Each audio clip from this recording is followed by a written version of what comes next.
बोले कृष्ण कन्हैया लाल की। तो इस प्रकार लीलवाई महारानी भी भगवान श्री कृष्ण के चरण में समर्पित हो गई। तो यहाँ भगवान श्री कृष्ण की चर्चा जितनी भी परमधाम की लीलाएं थी वो सारी लीला गंगा जी भाई के घर पर ही होता था। तो जब गंगा जी भाई के घर पर ये सारी चर्चा होती थी तब उनकी बहन हीरबाई देवचंद्र जी को भोजन की सेवा किया करती थी। जब सेवा करती थी तब देवचंद्र जी महाराज ने उनको एक बार बुला लिया। तब कहे, अरे भाई तुम मेरे लिए ही खुद भोजन बनाती हो ना?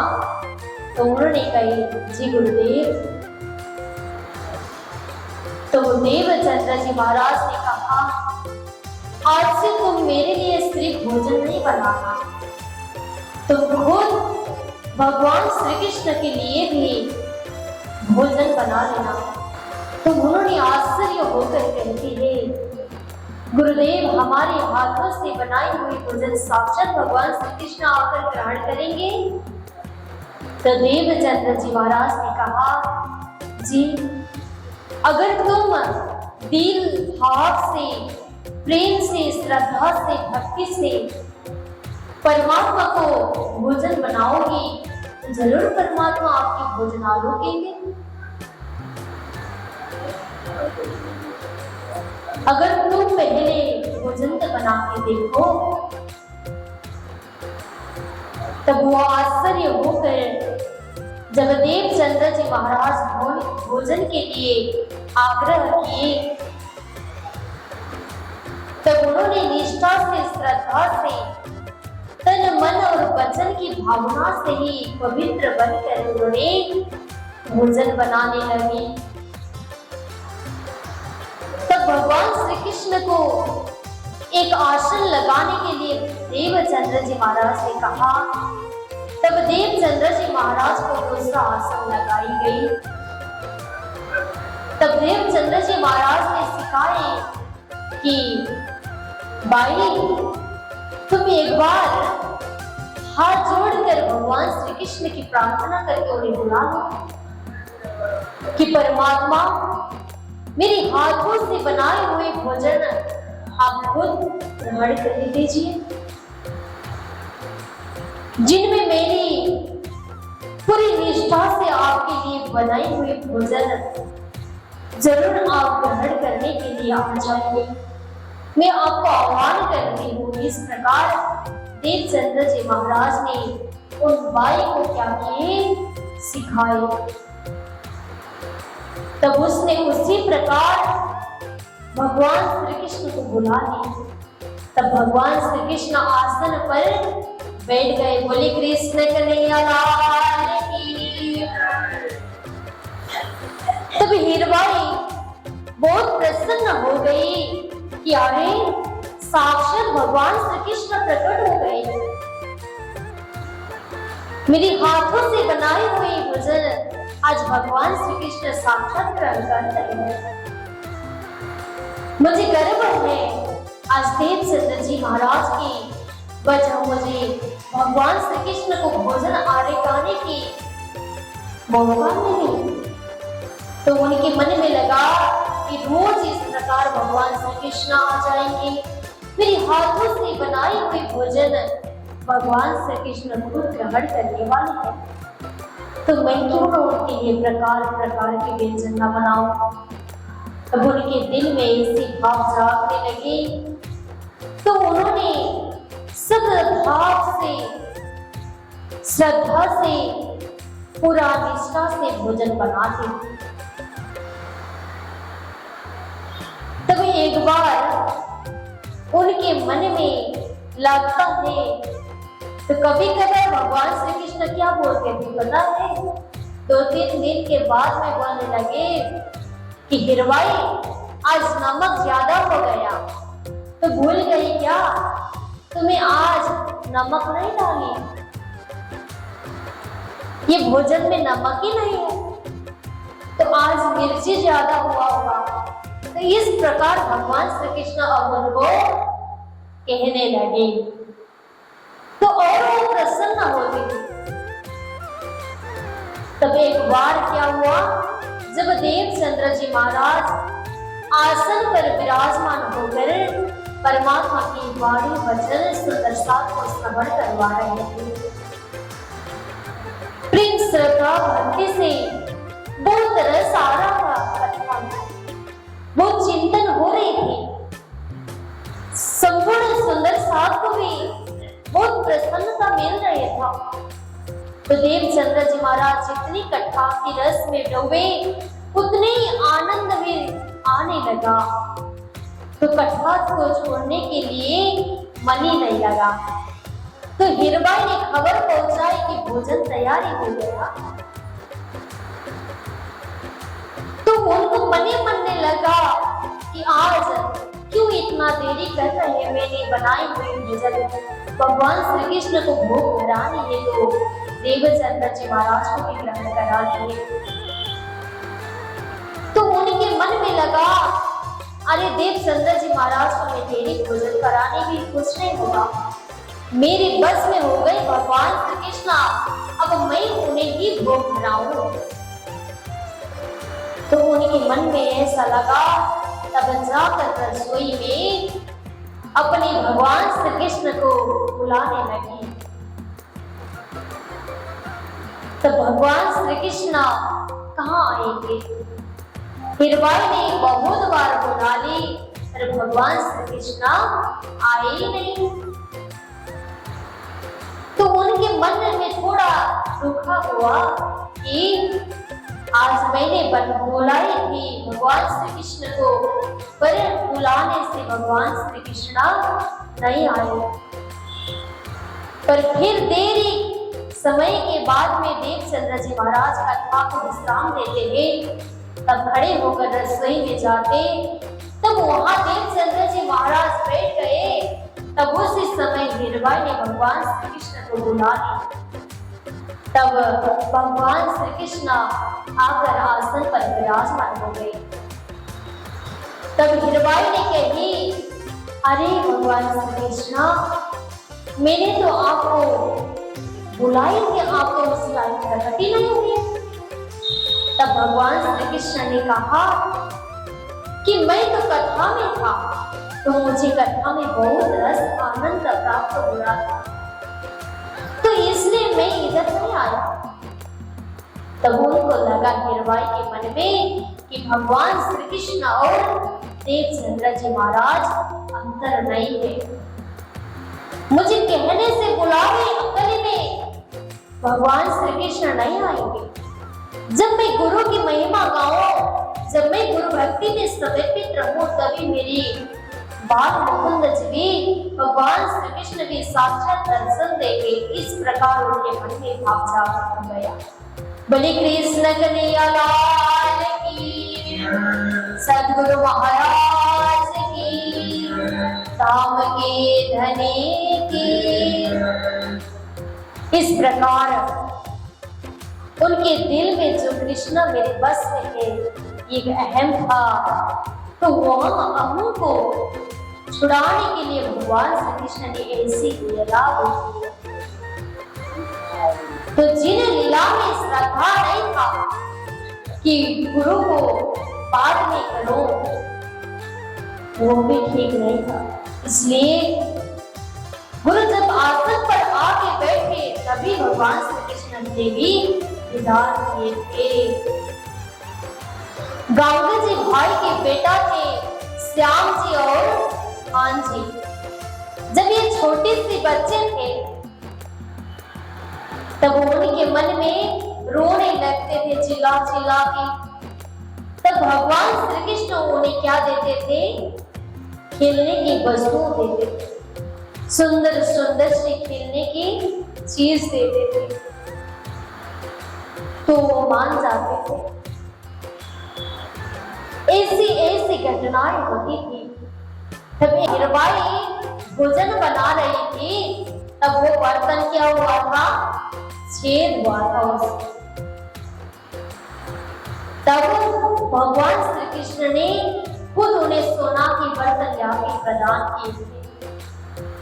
तो ऐसी घटना जहां देवचंद्र जी महाराज सत्संग कराते थे, तब वहां ये घटना सारी होती थी।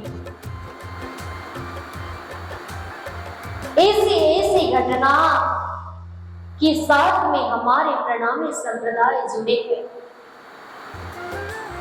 हमारे निजानंद संप्रदाय में साक्षात धनी जी आकर इसकी स्थापना की है। किसी ने अकेले में स्थापना नहीं किया है। जहां परमात्मा की देन होती है ना, तब वहां 1 से 1000 होने लगते हैं। इसी प्रकार सबसे पहला देवचंद्र जी महाराज के माध्यमों से परमात्मा ने ऐसी कृपा बना दी कि आज हमारे प्रणामी संप्रदाय की महिमा हर जगह गाने लगे। प्रेम श्रद्धा भक्ति महिमा पूरी वाणी चर्चा जगह जगह में होने लगा। तो फैलते जा रहा है।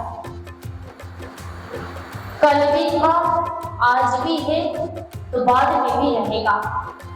तो ये संप्रदाय 400 वर्ष पुरानी नहीं है। ये कहने की मतलब तो 4 से 500 वर्ष पुरानी ये संसार की रीत है, पर ये सबसे पहला ये धर्म तो परमधाम में था, तो संसार में तो ऐसे दिखाने के लिए हाजिर हो गए हैं। तो अब फिर हम लौटेंगे तो परमधाम में। तो इस प्रकार पूरी चर्चा देवचंद्र जी महाराज किया करते थे। तो वहां पूरी आड़ी का लीला होती थी, जहां देवचंद्र जी महाराज चर्चा करके सुंदर शाद को सुनाते थे। तो जहां देवचंद्र जी महाराज की चर्चा होती थी, वहां कोई भी जात बातें पूरी भी नहीं होती थी। बस केवल सुंदर साथ थे वहां। कुछ जाति की परवाह नहीं था, क्योंकि प्रेम श्रद्धा भक्ति सब में होती थी। रोई बाई की आत्मा भी एक अबला नारी में जो जाति में मुसलमानी थी, तो उनको भी देवचंद्र जी महाराज ने जागने की, क्योंकि उनके अंदर भी आकर ब्रह्म सृष्टि की आत्मा था। तब राजी महाराज कि देवचंद्र जी महाराज तो खुद परब्रह्म परमात्मा की ब्रह्म आत्माओं को पहचानते थे। मोमिन को पहचान के उन्होंने जागरण किया करते थे। श्रद्धा प्रेम भक्ति उनके अंदर पूरा जागने की विस्तार सुनाते थे। ब्रज रास की चर्चा सुनाते थे कि हम ब्रज में से भगवान से आए, तब रास में आए, तब जागने की ब्रह्मांड में हमें भगवान श्री कृष्ण जगाने के लिए आए। ये सारी लीला होती थी। धाम तालाब उज्जवल चुई, मानिक रे बरही सोई, पश्चिम चौगान बड़वन कही, मुखराजी जमराजी नये, आठों सागर आठ जिमी के, ये 25 वर्ष श्री धाम बनी के। इस प्रकार धाम की महिमा चर्चा सुनाते थे। तब परमात्मा के स्वरूप की चर्चा भी सुनाते थे। स्वरूप सुंदर सनकोल सकोला, रूप एक नैना पूर्ण समान, हीर फिर मेरे भुवजी आवत हृदय क्या बिनवे तेरा कौन पहले हाथ। इस प्रकार भगवान श्री कृष्ण परमात्मा स्वरूप की वर्णन भी सुनाते थे। बोले कृष्ण कन्हैया लाल की, सद्गुरु महाराज की, प्राणनाथ प्यारी की। दिन की चर्चा सुन के माउंट नहीं उमंगा।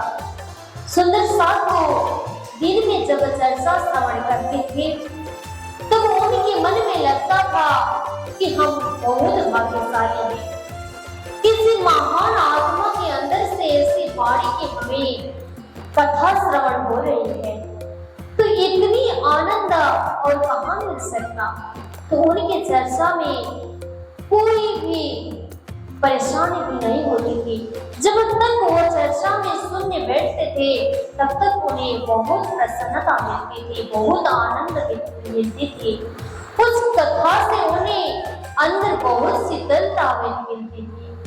ऐसी कहाँ मिलेगी? इसी श्रद्धा के भाव से देवचंद्र जी महाराज कथा भी श्रवण बनाते थे और सुंदर साथ जो सुनने वाले श्रोता थे उनके अंदर भी ऐसी जिज्ञासा थी कि देवचंद्र जी महाराज इससे आगे क्या करेंगे, अब इससे आगे क्या करेंगे, चर्चा पे चर्चा पर क्या होगा, इस प्रकार की जिज्ञासा होती है।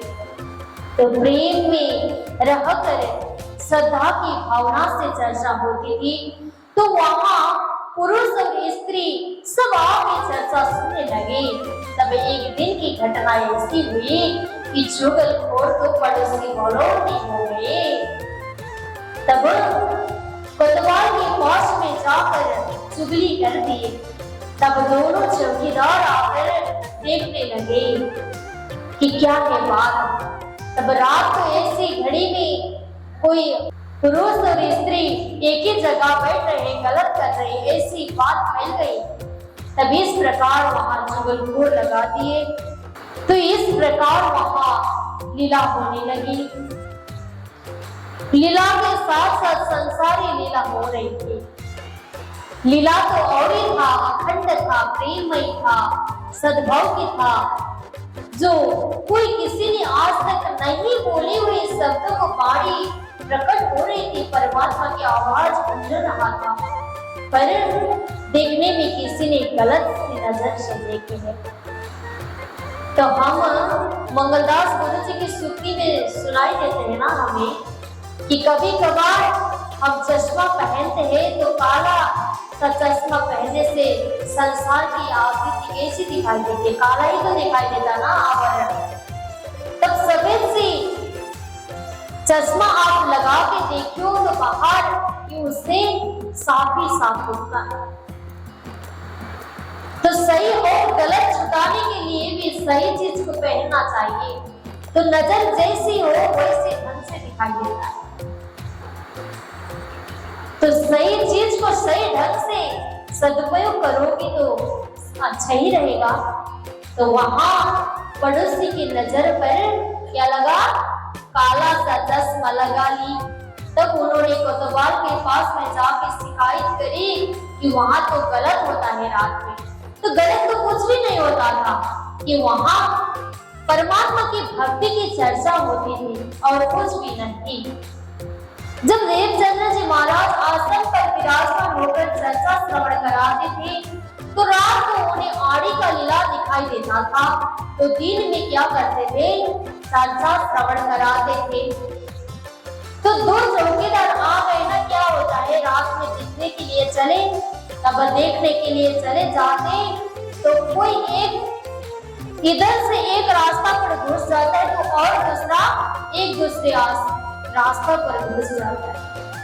तब क्या हो जाता है पता है, तो रात को बत्ती लेके एक चलता है, चलता चलते तो एक पूरे घूमते घूमते ही सुबह हो जाता है, उसका कोई काम ही नहीं रहा। तो गंगा जी भाई के घर ढूंढते रहा वो, और दूसरा 12 कोस दूरी पर चलते चलते गया कि सुबह हो गया कि उसको भी गंगा जी भाई का घर नहीं मिला। बोले कृष्ण कन्हैया लाल की।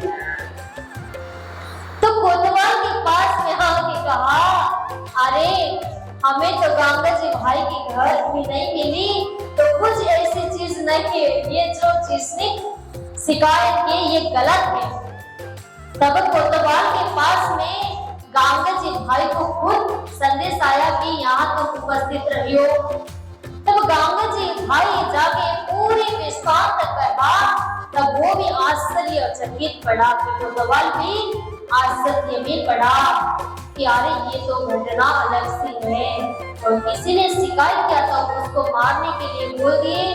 तब गंगा जी भाई और देवचंद्र जी महाराज से क्षमा याचना भी किए गए हैं, क्योंकि कोई गलत करेगा तो फिर उसका क्षमा याचना भी तो करना पड़ेगा। किसी की बात सुनने से नहीं होगा, जो सच्चाई है वो आंख से देख के बोलना। तो चुगली वाले तो बहुत बार होते हैं ना, तो किसी की शिकायत मत सुनना। जब तक अपनी आंखों से और अपने सच्ची हकीकत की बात अपने आंखों से नहीं दिखाई देता, तो किसी की भी बात में आने की कोई जरूरत नहीं पड़ती। हमारे जीवन में घर परिवार के बीच में भी ऐसे होता है, तो समाज के बीच में भी ये चुगलखोर कहीं भी हटने वाले नहीं है। तो ये जितने भी चुगलखोर से बच के रहना, बहुत होते हैं संसार में और ज्यादा होते हैं। बोले कृष्ण कन्हैया लाल की।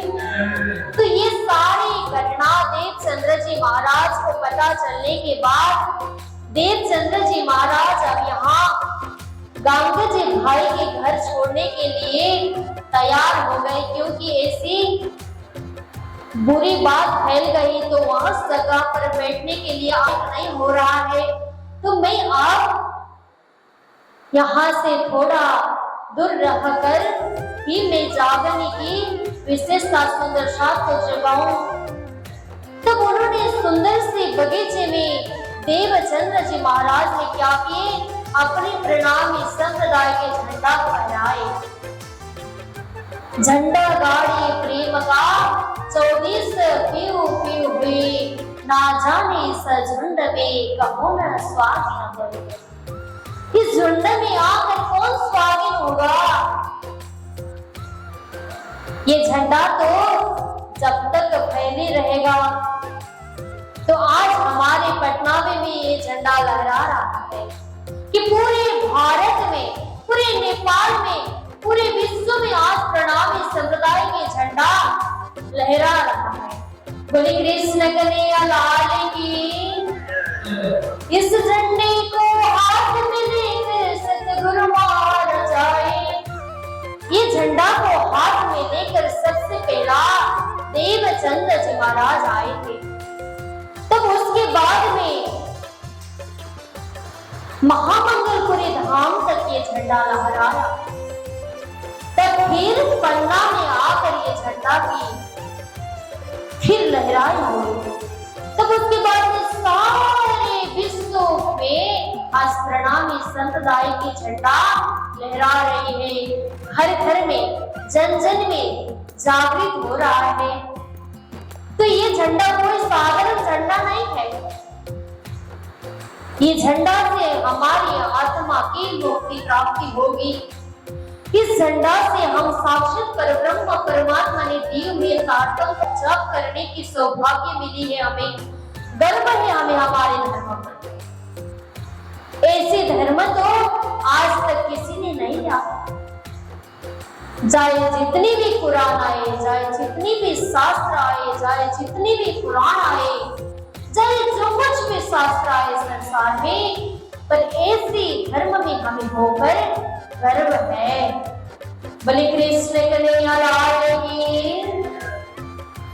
वर्णी जाओ बलराया वल्लभ की जाकी सुख दर्शी तरसा। जब देवचंद्र जी महाराज ने एक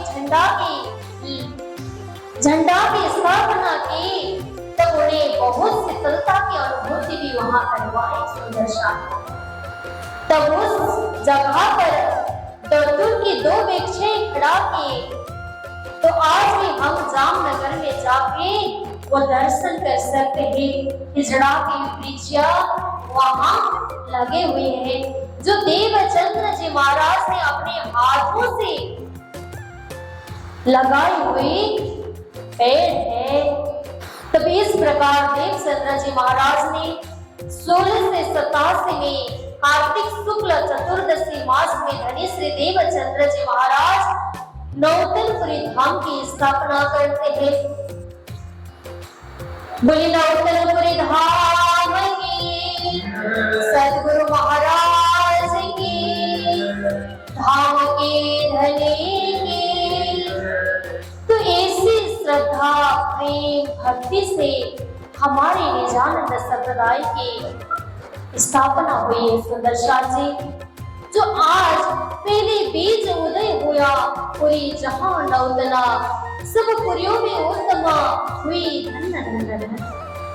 कि जब ये पुरी की स्थापना हुई कि संसार में भी धन्य धन्य प्रकट हुए, कि संसार में जितने भी चीज है वो सारी उस झंडा को देखकर क्या करे, पूरे धन्य धन्य कहने लगे। तो सब हम धन्य धन्य कह रहे हैं कि आज हमारे निजानंद संप्रदाय में ऐसे धर्म की स्थापना जामनगर से शुरू हुई। तो वहां पूरे जमुना जी की भी दीदार कर सकते हैं हम। आज जमुना जी की दीदार भी कर सकते हैं, वो खिचड़ा के वृक्ष भी दीदार कर सकते हैं। जिन मंदिर था अभी तो वो बनाने के लिए गुरुजी ने स्थापना फिर दूसरा मंदिर बनवा रहे हैं। तो पहला जो था उसी मंदिर पर पूरा सुंदर सा दर्शन करने जाते थे।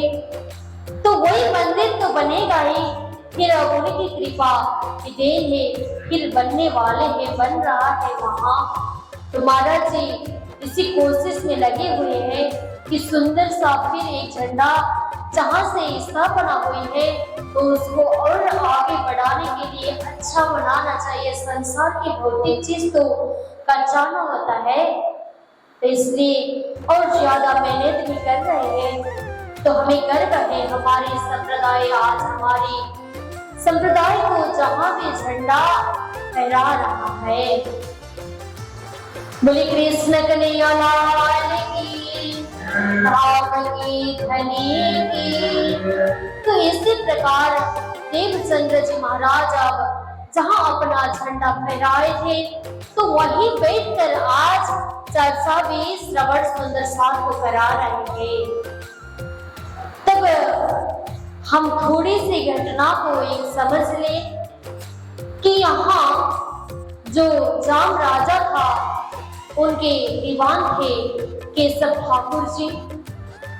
तो उनके बेटा गोवर्धन तो और मिहिराज, तो चार भाई थे उन लोग।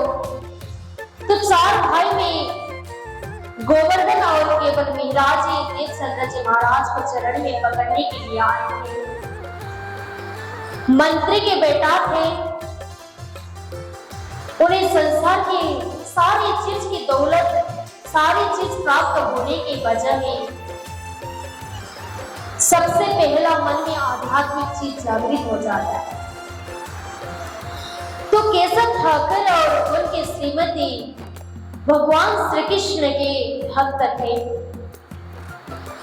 एक बार अपनी पत्नी धनबाई अपने पति की आज्ञा से श्रीमद् भागवत श्रवण करने के लिए जाती है।